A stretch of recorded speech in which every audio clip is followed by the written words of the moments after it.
আমার পেছনের যে জায়গাটা জায়গাটা কাইন্ড অফ একটা ভৌতিক একটা জায়গা। এখানে নাকি এখানে লোকালরা বিশ্বাস করে এখানে নাকি ডেভিল উইচ এখানে থাকে। এটা আমার জানা ছিল না, জানলে হয়তো আমি আসতাম না। আসসালামু আলাইকুম সবাইকে, সবাই কেমন আছেন? আশা করি সবাই ভালো আছেন, আমিও ভালো আছি।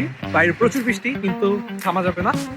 আজকে আমি আপনাদেরকে দেখাবো 800 বছরের পুরনো ক্যাসেল থেকে মাটির নিচে 60 মিটার গভীর একটা গুহা। তো চলেন একসাথে এক্সপ্লোর করা যাক। আজকের ওয়েদার একটুও ভালো না, তারপরও আমি বাইরে এসেছি জাস্ট বিকজ আমার এই জায়গাটা এক্সপ্লোর না করলেই হইতো না। এরকম একটা জায়গা 800 বছর আগে এই জায়গাটা ওব্রায়েন ফ্যামিলি বিল্ড করছে তাদের প্রোটেকশনের জন্য এবং এখানে ফিশিং, এখানে এনভায়রনমেন্ট সব কিছু তৈরি করার জন্য। এখন আমি ভিতরে আছি, আমার এখানে সাউন্ড ইকো হইতেছে কারণ এটা খুবই একটা বদ্ধ একটা জায়গা। তবে অবাক করার বিষয় হলো এইখানের ভিতরে যে গন্ধটা খুবই ডিফারেন্ট কারণ মনে হইতেছে যে ফিল করতে পারতেছি যে কত পুরনো একটা জায়গা এটা তারা তাদের প্রতিরক্ষার জন্য তৈরি করে রাখছে।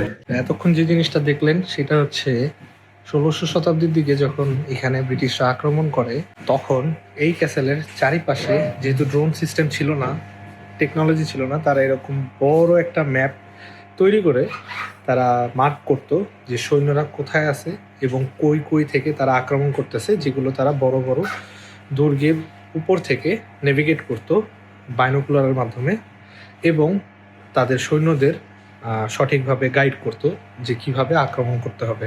জিনিসটা খুবই ইন্টারেস্টিং। পিছনে যে জায়গাটা দেখতে পেতেছেন সেটা হলো জেলখানা। এখানে বন্দীদের আটকে রাখা হতো এবং মানে লোকালরা বলে এখানে নাকি কয়েক হাজার বন্দীকে মেরে ফেলা হয়েছে।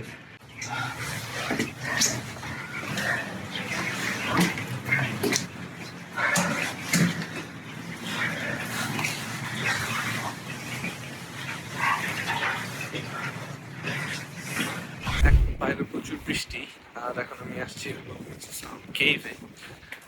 মাত্র আমি ঢুকছি ভিতরে। এখানে পার হেড 11 পাউন্ড করে লাগে।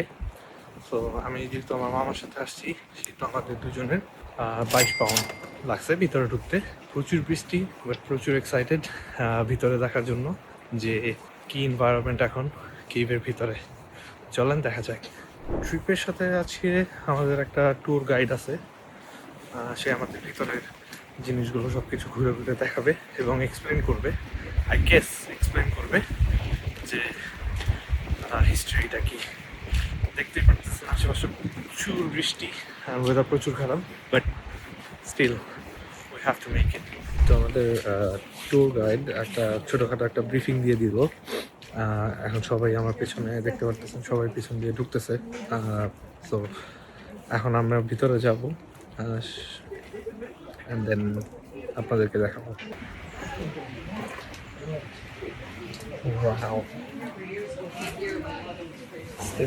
খুবই সাবধানে নিতে হবে হিসেবে।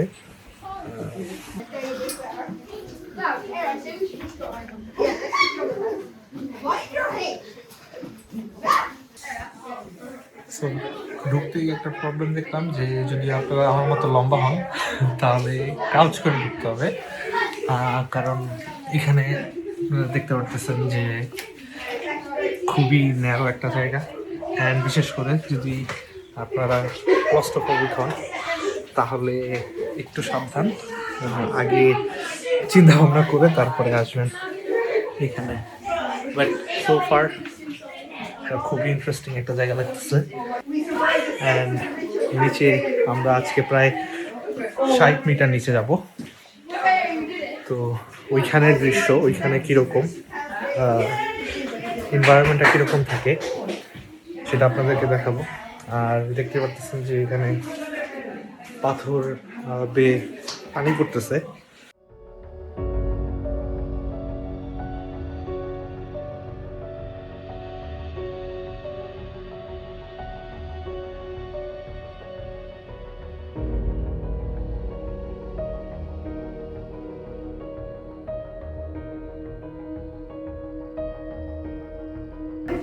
আমাদের ট্যুর গাইডটা খুব ইন্টারেস্টিং একটা ইনফরমেশন দিছে যে এখানে যে আপনারা পানির যে ড্রপগুলো দেখতে পাচ্ছেন, যে চোখা জিনিসগুলা হাজার হাজার বছরের ড্রপের পরে এরকম নাকি তৈরি হয়। ভিতরের স্মেলটা খুবই ডিফারেন্ট। আর এখানে নাকি যখন এটা ফাউন্ড করা হয়েছিল তখন নাকি এখানে ভিতরে অনেক স্কেলেটন পাওয়া গেছিলো, অনেক বোনস পাওয়া গেছিলো, বাট তারা আইডেন্টিফাই করতে পারে না এটা কি মানুষের বোন নাকি কোনো প্রাণীর বোন, যেটার কারণে এখানে বোনগুলো কালেক্ট করে সেগুলো ডাবলিন ইউনিভার্সিটিতে পাঠানো হয়েছিল যেন রিসার্চ করে সেগুলো আইডেন্টিফাই করা যায়।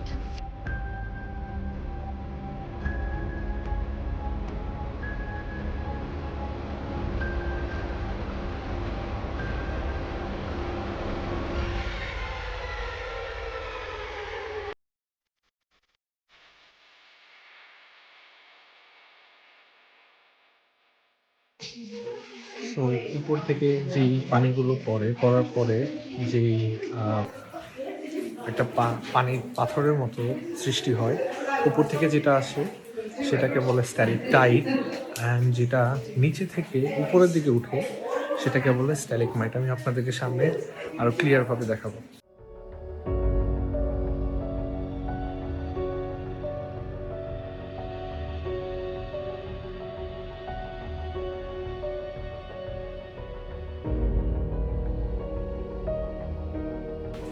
মাত্র আমাদের ট্যুর গাইড আমাদেরকে লাইট অফ করে দেখালো এখানে কিরকম লাগে। 24 আওয়ার্স এখানে যারা ডিসকভার করছিল তারা নাকি প্রথমে এখানে ছিল এরকম অন্ধকারে, বেসিক কোনো মানে একদম সিম্পল ইকুইপমেন্টের সাথে।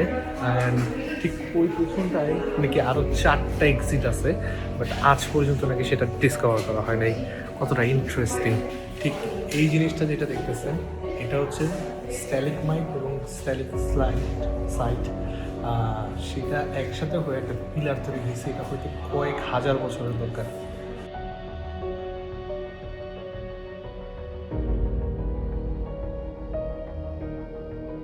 ঠিক আমার পেছনে ওই যে জায়গাটা আছে সেটা নাকি 60 ফিট গভীর, এবং আগে নাকি এখানে মানুষদের নিচে যাওয়ার একটা রাস্তা ছিল, বাট এখানে নাকি মানুষ স্টাক হয়ে যাওয়ার কারণে এটা এখন বন্ধ করে দিছে। যারা ক্লনমেলের আশেপাশে থাকেন তাদেরকে আমি বলবো অবশ্যই এই জায়গাটায় একবার হইলেও আসবেন। জায়গাটা মার্ভেলাস, আর আল্লাহর কি সৃষ্টি, এই জায়গাটা না আসলে বিশ্বাসই করা যায় না। মানে এত সুন্দর ভিতরে, এখানে আপনার কয়েক হাজার হাজার বছরের, কয়েক লক্ষ বছরের হিস্ট্রি আমাদের পৃথিবীকে নিয়ে। জিনিসটা কতটা ইন্টারেস্টিং। আমার ঠিক পেছনে ওই যে জায়গাটা দেখতেছেন সেটাকে বলা হয় ইগলস উইং, কারণ জায়গাটা পুরোটাই আর কি ইগল পাখির পাখার মতো ছড়ায় আছে।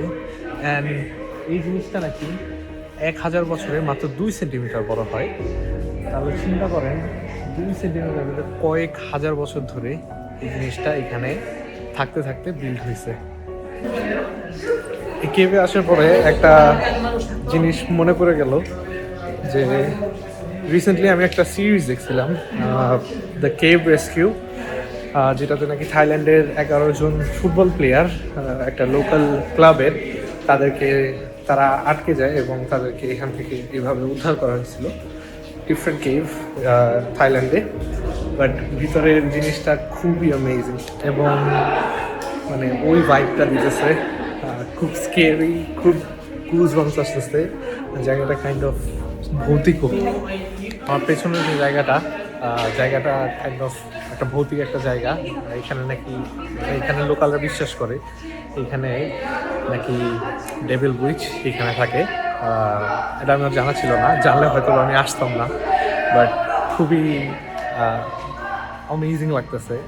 অনেক ভালো ভালো ইনফরমেশন পাইছি এখানে আসার পরে, যে প্লেসটা খুবই সুন্দর। আবার আপনাদের একটা জিনিস বলতেছি, যারা ক্লোস্ট্রোফোবিক তারা একটু সাবধানে আসবেন, ভয় পাওয়ার কিছু নেই। ফার্স্টেই একটু কোজি জায়গা, পরে ভিতরে অনেক বড় জায়গা আছে, বাট সব মিলে এক্সপিরিয়েন্সটা বলে বোঝানোর মতো না। অ্যামেজিং একটা এক্সপিরিয়েন্স। আজকের এই ভিডিও এই পর্যন্তই। সবাই ভালো থাকবেন, সুস্থ থাকবেন, দোয়া করবেন এবং নেক্সট ভিডিওর জন্য অপেক্ষা করবেন। সি ইয়া।